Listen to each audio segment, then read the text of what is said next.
অনেক দম্পতির সবচেয়ে বড় চিন্তা হল মিলনের সময় খুব কম হওয়া। এতে করে সম্পর্কের মধ্যে হতাশা ও দূরত্ব তৈরি হয়। কিন্তু চিন্তার কিছু নেই, কারণ আজকের ভিডিওতে আমি শেয়ার করব কিছু খাবার ও সহজ টিপস যা মিলনের সময় বাড়াতে সাহায্য করবে। আর সবচেয়ে ভালো ব্যাপার হলো এগুলো 100% প্রাকৃতিক ও স্বাস্থ্যকর। আসুন জেনে নিই মিলনের সময় কম হওয়ার কারণ। মানসিক চাপ ও উদ্বেগ, অতিরিক্ত ধূমপান বা মদ্যপান, পর্যাপ্ত ঘুমের অভাব, পুষ্টিকর খাবারের ঘাটতি, শারীরিক দুর্বলতা বা রোগ। মিলনের সময় বাড়ানোর জন্য খাবার ও উপায়। Number 1, dark chocolate. এতে থাকা অ্যান্টিঅক্সিডেন্ট রক্ত সঞ্চালন বাড়ায়, মুড ভালো করে, ফলে আত্মবিশ্বাস বাড়ে। নাম্বার 2, বাদাম ও আখরোট। ভিটামিন ই ও ওমেগা 3 সমৃদ্ধ, শরীরে টেস্টোস্টেরন হরমোনের ভারসাম্য রাখতে সাহায্য করে।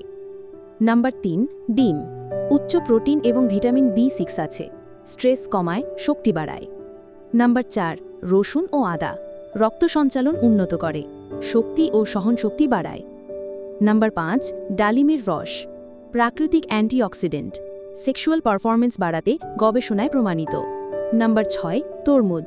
এতে থাকা সিট্রুলিন নামক উপাদান রক্তনালী শিথিল করে, স্বাভাবিকভাবে ভায়াগ্রার মতো কাজ করে। নাম্বার 7, মধু। প্রাকৃতিক এনার্জি বুস্টার, হরমোনের ভারসাম্য রাখে। নাম্বার 8, সবুজ শাকসবজি। আয়রন ও ফোলেট সমৃদ্ধ, যা রক্ত সঞ্চালন উন্নত করে। নাম্বার 9, ডিপ ব্রিদিং ও মেডিটেশন। মানসিক চাপ কমায়, মিলনের সময় মনোযোগ ধরে রাখতে সাহায্য করে। নাম্বার 10, নিয়মিত ব্যায়াম। শরীরে টেস্টোস্টেরন ও রক্ত সঞ্চালন স্বাভাবিক রাখে, দীর্ঘ সময় পারফর্ম করার ক্ষমতা বাড়ায়। গুরুত্বপূর্ণ টিপস: ধূমপান ও অ্যালকোহল এড়িয়ে চলুন, প্রতিদিন অন্তত 7 ঘন্টা ঘুমন, অতিরিক্ত মশলাদার ও ফাস্ট ফুড এড়িয়ে চলুন, স্ত্রী বা স্বামীর সাথে খোলামেলা আলোচনা করুন। সুখী দাম্পত্য জীবনের জন্য মানসিক ও শারীরিক দুটো দিকই গুরুত্বপূর্ণ, তাই খাবারের পাশাপাশি জীবনযাত্রার পরিবর্তন করলেই মিলনের সময় স্বাভাবিকভাবে বেড়ে যাবে। আশা করি আজকের ভিডিওর তথ্যগুলো আপনাদের কাজে লাগবে। ভিডিওটি ভালো লাগলে লাইক দিন, শেয়ার করুন, আর আমাদের channel wellness facts BD subscribe করতে ভুলবেন না।